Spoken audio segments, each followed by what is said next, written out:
Sunday at 6 on TYNE.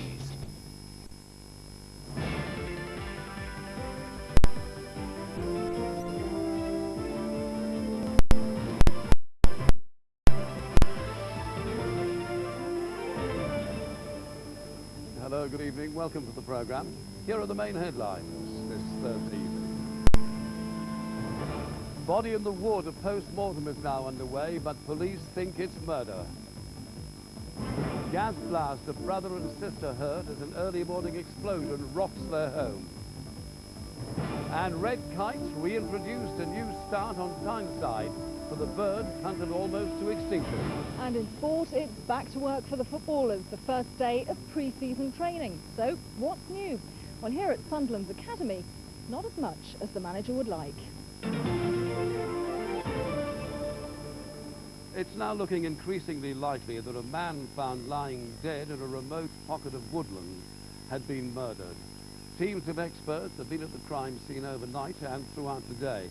And now detectives say an archaeologist called in to help with the inquiry may have given them an important new lead. This report now from Greg Eastfield, who's been following the investigation.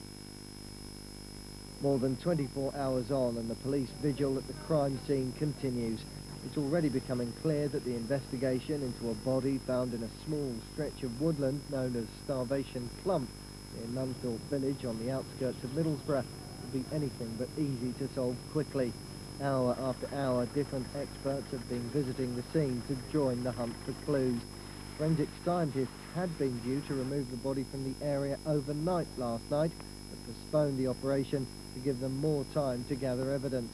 And now, detectives say an archaeologist called in may have shed important new light on the case.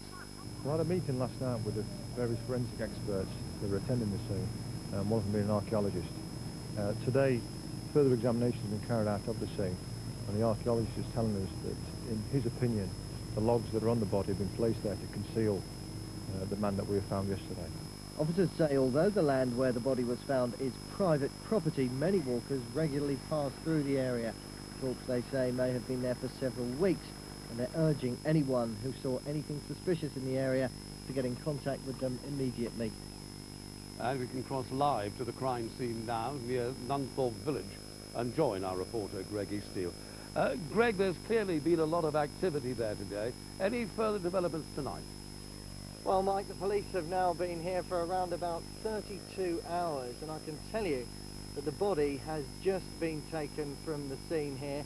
A very sombre scene, but they could prove pivotal in the next stage of the investigation, which will be time for the Home Office pathologist to carry out a post-mortem and hopefully answer those key questions about the identity of this man and the manner in which he died. Do we know why the police took so long before removing the body? Well, I've spoken to officers about that one, and they've told me that a crime scene like this can yield an awful lot of clues if they have the right people here. In short, the detective inspector in charge of the case told me, as far as removing the body is concerned, we only get one shot at this, and I want to get it right. Greg, many thanks. An urgent investigation is underway after a gas explosion ripped through a house and left a 63-year-old man with serious burns. It happened in the Middlesbrough home Tommy McDermott shares with his 77-year-old sister, Pat. She's been treated in hospital for serious shock. But as Luke Casey reports, the gas suppliers, Transco, say they are not to blame. This was the scene after the breakfast-time explosion that rocked the neighbourhood in Middlesbrough's Pallister Park. The windows of the McDermott's house had been blown into the garden and walls and ceilings damaged. Shocked neighbours told what they saw. Pat was shouting out herself, and I mean, she'd been to hospital yesterday, apparently had an injection, and told to stay in bed for 24 hours. The windows flew out, obviously, the back windows, the front windows, and she was distressed. I'd never seen the brother because by the time I went over there, they'd already taken them to hospital. Tommy McDermott was kept in hospital with serious burns, but after being treated for shock, his sister Pat returned to the house with their other brother Harry, who tried to piece together what had happened. I think he'd come down and put a bit of toast on the grill. And as soon as he ignited the top of the grill, it just went up, you know. What state? Well, he reckoned he couldn't have to have played, you know. As engineers from gas supplier Transco and Middlesbrough Council carried out investigations, Harry said it unthinkable that Tommy would have left the gas tap on. My brother is obsessed with safety. He checks everything. When he's going out the house, he double checks everything. Gas, water, turns the taps off. He also checks the doors, windows. Transco have been installing new mains in the area recently, but the companies say they have tested the pipework and their supply is safe. They say the blast could have been caused by a faulty Northeast Tonight, Middlesbrough. The body responsible for providing public transport in a large part of the region is to call on the government to bring back bus regulation. TYNE Passenger Transport Executive is teaming up with equivalent bodies elsewhere in the country to press the Secretary of State for change. The idea is to bring a more coordinated approach to bus travel as passenger numbers continue to fall and more routes are threatened with closure. Forest Hall and the K2 bus route which runs between Killingworth and Four Lane Ends. The problem is not enough people are using it. Do you ever use the K2? No, never. Have you ever seen the bus, the K2? I have a few times off, but it's empty most of the time though. The Tyne and Wear Passenger Transport Executive, or Nexus, says the K2 is one of 7 routes under threat. All are heavily subsidised, and Nexus says the pot of public money to do that is stretched to breaking point. On the Shields Road in Walkerville, it's a different story. Competition means 3 different buses can arrive at the same time with the same destination. John Hipkin has campaigned for improved bus services since deregulation in the 1980s. He says the present arrangement is all wrong. You wait over there or here for 15 minutes, and then all 3 of them come along together. And it's not being operated for the benefit of the public.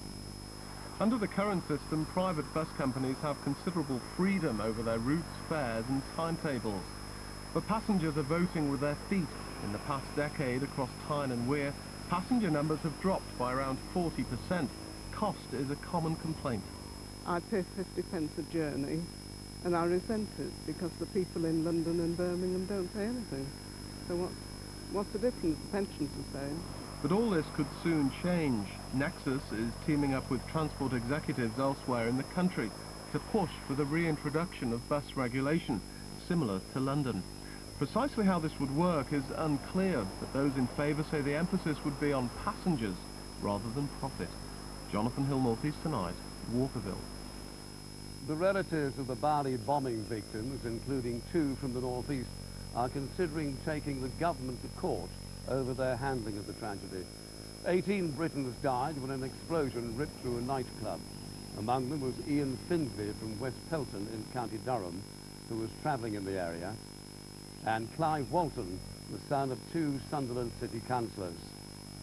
At their inquest in London, the families claimed MI5 had received new intelligence but didn't increase travel warnings.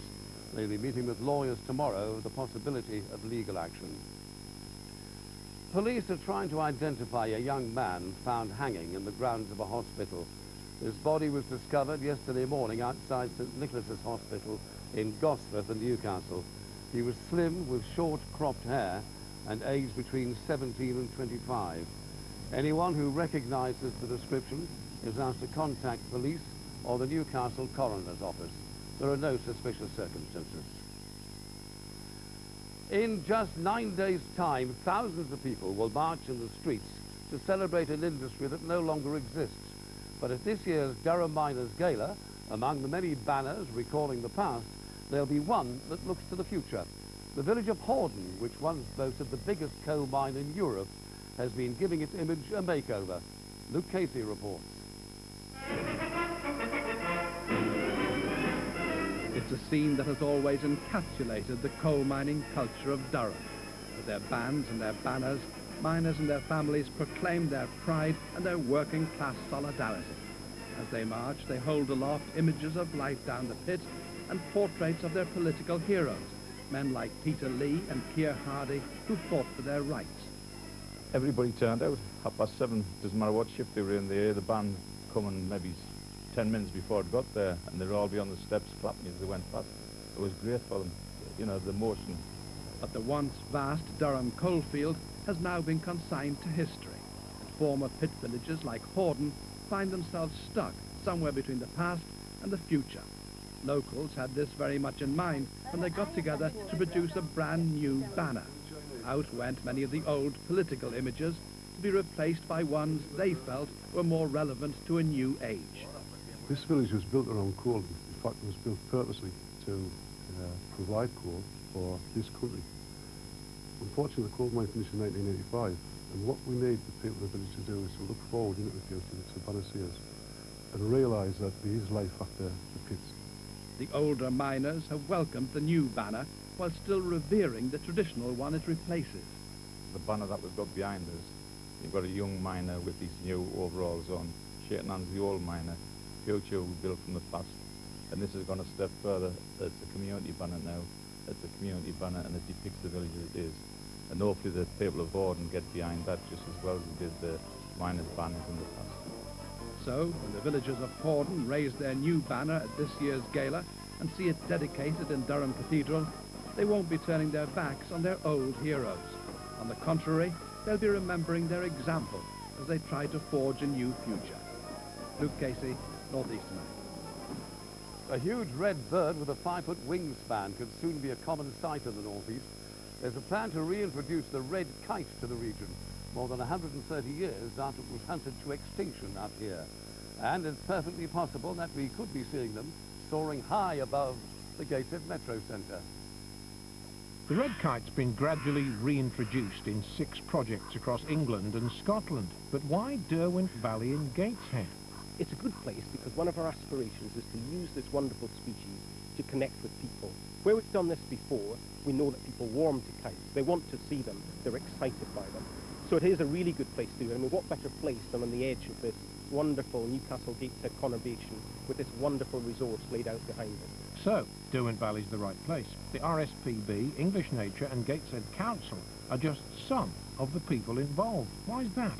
There are 3 others who are formally part of the partnership at the moment. That's Northumbrian Water, National Trust and Forest Enterprise. And they're all really keen to be involved because they share all our similar objectives. And they've got land holdings in the valley, which hopefully the kites will spread out and use. So they're a key part of the project. Anyway, Gateshead Council's certain bringing the kite back's a good thing. Well, I think there'll be great benefits generally in terms of the tourism aspect of the project.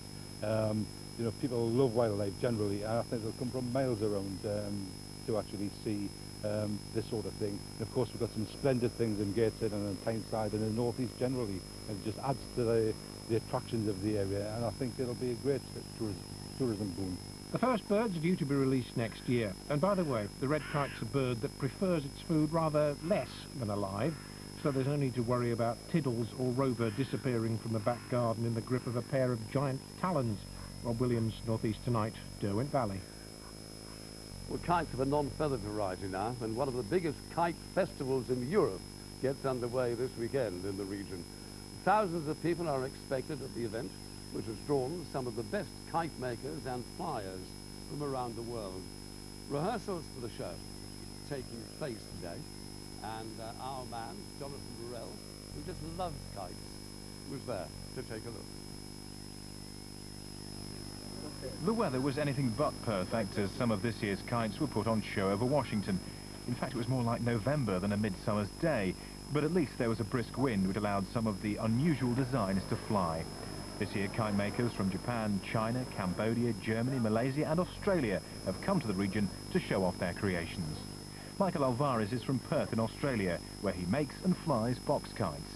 I've been to Europe a few times, but usually been in and out of London. But we were in Bedford last week and I really had a great time. And my first time to Sunderland, I have heard so much wonderful news about Sunderland's Kite Festival. And I'm looking forward to flying my box kite. The event is one of the biggest and most popular of its kind and is now well established after 18 years. I travel all over the world to other kite festivals, and every country I go to, I see a Sunderland kite t-shirt.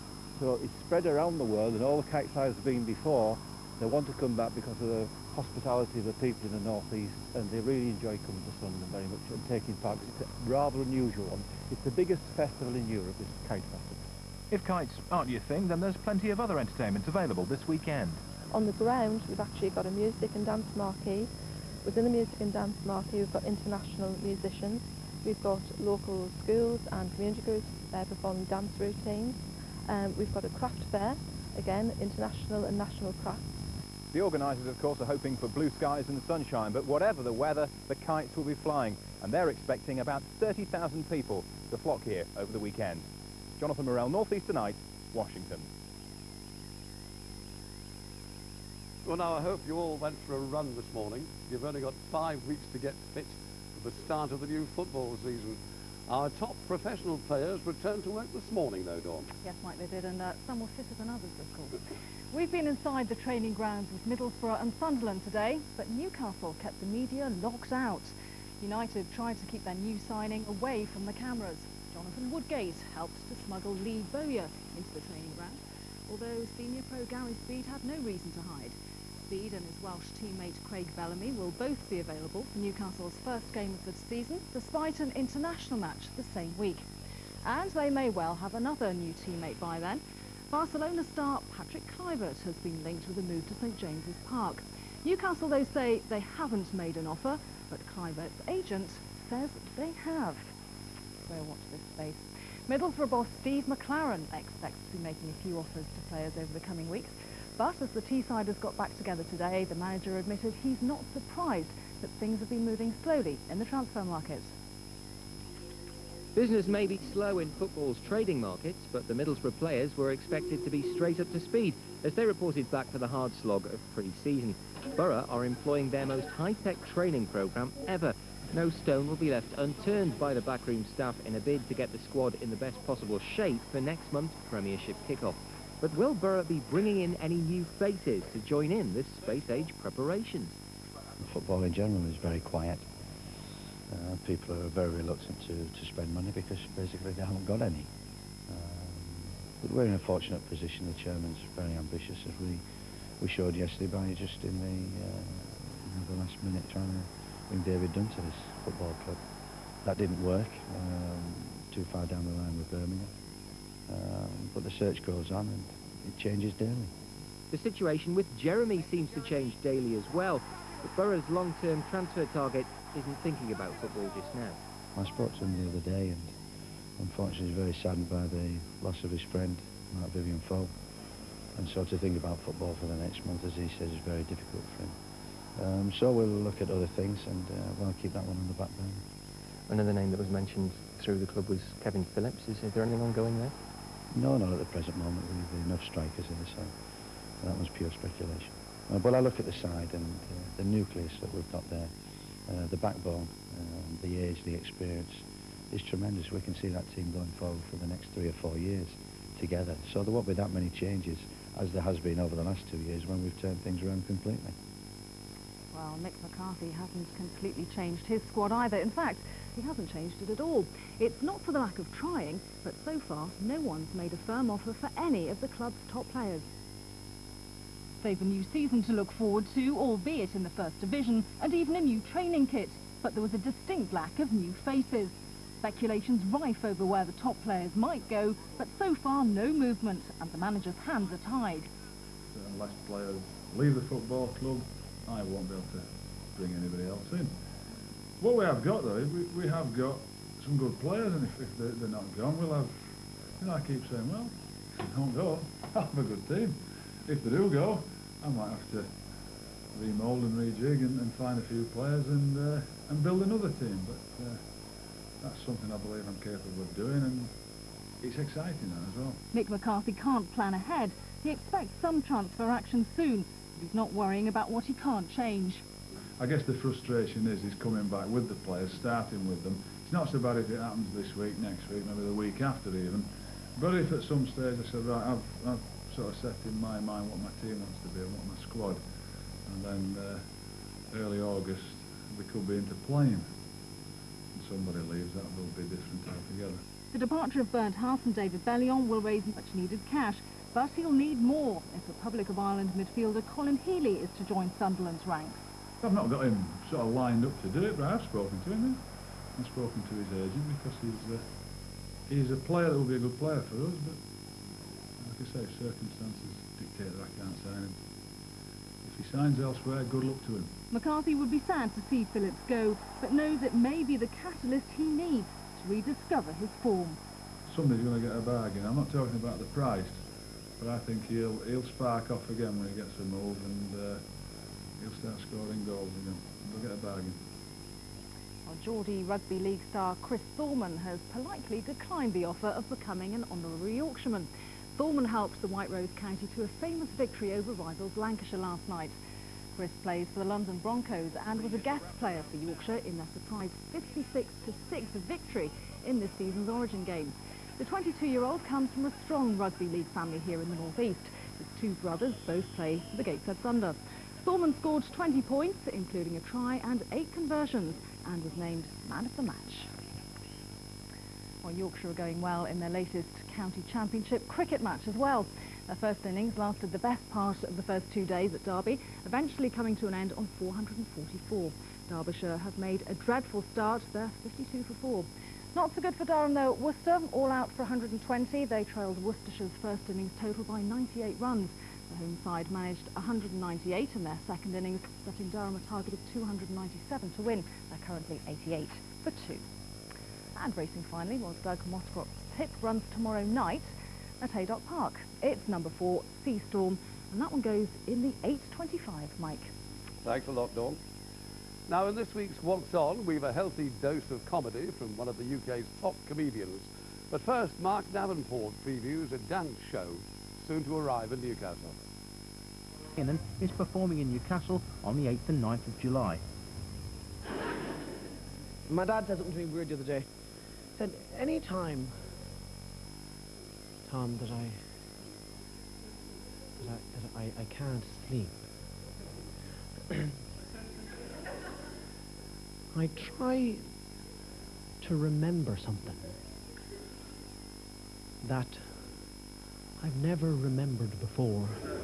If you'd like to see the Perrier award-winning comedian, you can catch him at the Hyena Comedy Club, although you do have to be over 18, as Tommy's humour is sometimes more geared to an adult audience. And if you've got an event that you'd like us to mention, then write to this address. Now, you may remember a while back we told you about Brian Walker from Newcastle, who was planning to raise thousands of pounds for Macmillan nurses by carrying a door all the way from Land's End to John O'Groats. Well, he's set off, and after 12 days of walking, he's now reached the Midlands. It's Thursday, so it must be Wolverhampton. Almost 2 weeks into his challenge, Brian Walker from Gosforth received a warm welcome, not least from the cancer charity which is benefiting from his efforts. I think he's fantastic raising this money. Mad as a hatter, but a wonderful person, and we need the money for helping people with cancer. This was Brian in the North East last September as he planned for his mammoth journey. After a difficult start, Brian says the rigorous 25 miles a day schedule is getting easier. Of course, what everyone wants to know is where did the idea come from? Brian explained to Andy Comber from Central Television. Well, it was just an idea that came up in the bar with my friends a lot of years ago. One too many? Yeah. It was just as a joke, but the more I thought about it, I thought I could probably do it. And you're nearly, what, halfway through now? Well, just over a third, 300 mile I've done in a minute. And how are you feeling? Okay, not too bad, not harder than I expected. And it's hard on the shoulder, obviously, as well as the feet. Yeah, on the shoulder, the head, feet, knees. Brian says elsewhere his journey has been interrupted by people offering him lifts, not realising quite what he's doing. Here, though, they'd obviously latched on to the idea. And despite Brian's rather off-the-wall challenge, they have no intention of knocking him, or the door. We're looking after him very well. We've got a nice lunch ready for him, and I know he's stopping at a good hotel tonight, and he'll have a nice long hot bath, and he's got a good support team with him, so that's great. For Brian and the door, it all hangs on the next 600 miles. He's aiming to reach John O'Groats in 2.5 weeks' time. Helen Ford, North East Tonight. Well done, Brian. Well, we're going to shut that door now, but Pam will be here at 10:20 with our late update. We'll be back at 6 tomorrow. Good night.